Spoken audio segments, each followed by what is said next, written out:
Testing the main piano 1. No chorus, no reverb, no microphone. Equalizer straight.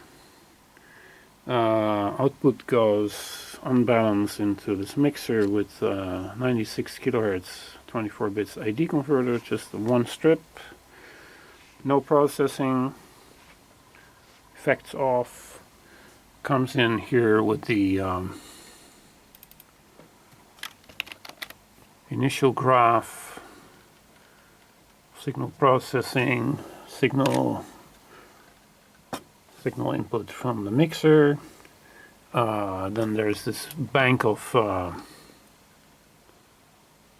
multi-compressors which comes through this multi-reverb effect in software in this case, and a pass-by signal, and it goes to the upsampled stage where it goes to 192 kilohertz from 96, which is a phaser bank graph, very hard graph. Here are the inputs, upsampled inputs, and essentially it makes a filter bank where the subsequent or the adjacent frequency bands are filtered off higher all the time or lower all the time, depending on how you count. But it's a bunch of low-pass filters, and I subtract the previous low-pass filter from the next frequency low-pass filter. Then it goes through a peak detection and anti-limit per band, and there's a phaser bank where all these phaser 1, 2, etc. effects are part of. That's a phaser effect of specific settings, digital at 192 kilohertz, that gets mixed together. Then there are a lot of dynamic processings still going on, and that goes to the next phase. Third computer, that was this computer. The computer, a 6-core 12-thread computer. This is an i7 950, where we have as a graph of processing the averaging bands, the mid-low, and the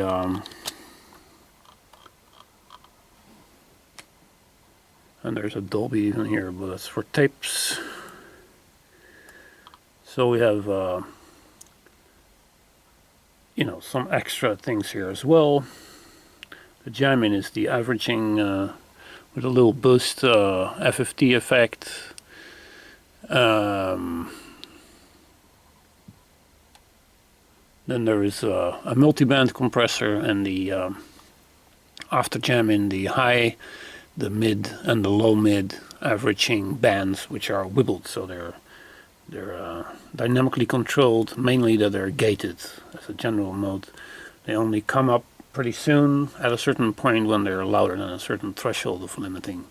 And after that there's this 30 band based, 30 frequency band based, limiter based noise gate over the average signals, and that gets then into the next computer and then returns to the DA converter over a net jack.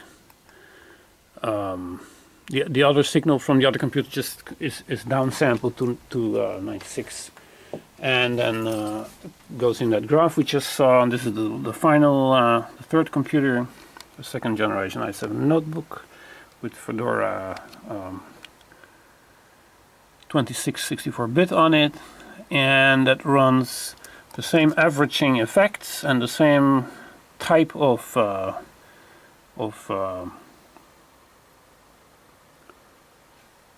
multiple frequency gates as the averaging bands, but it has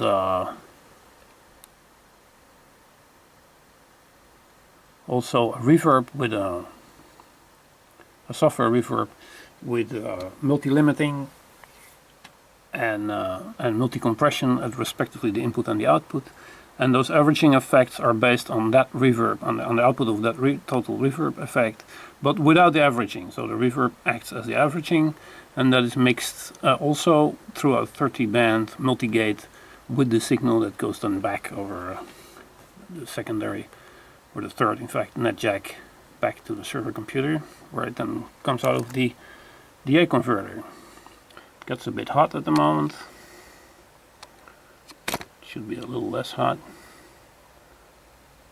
Oh, it's already going down.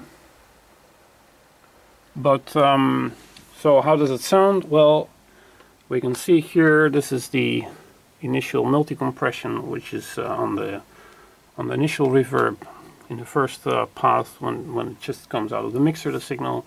This is a unlimited per frequency band phaser correction effect, which drives the frequency of the phasers, of the 10 phasers, and this is just the output of the multi compression at the input after the initial reverb, which has a little wibble in it, so it goes up a bit more than normal at an average volume. So like I said, it's just the CP4 sound 1 with only the resonant effect on. The reverb is off and the microphone is off and everything is straight. The mixer too is straight. So F minor.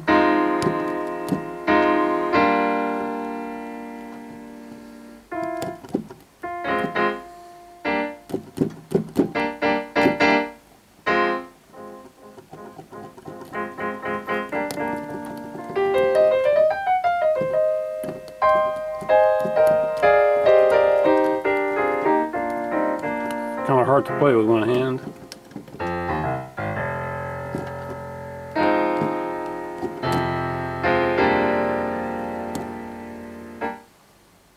End of example.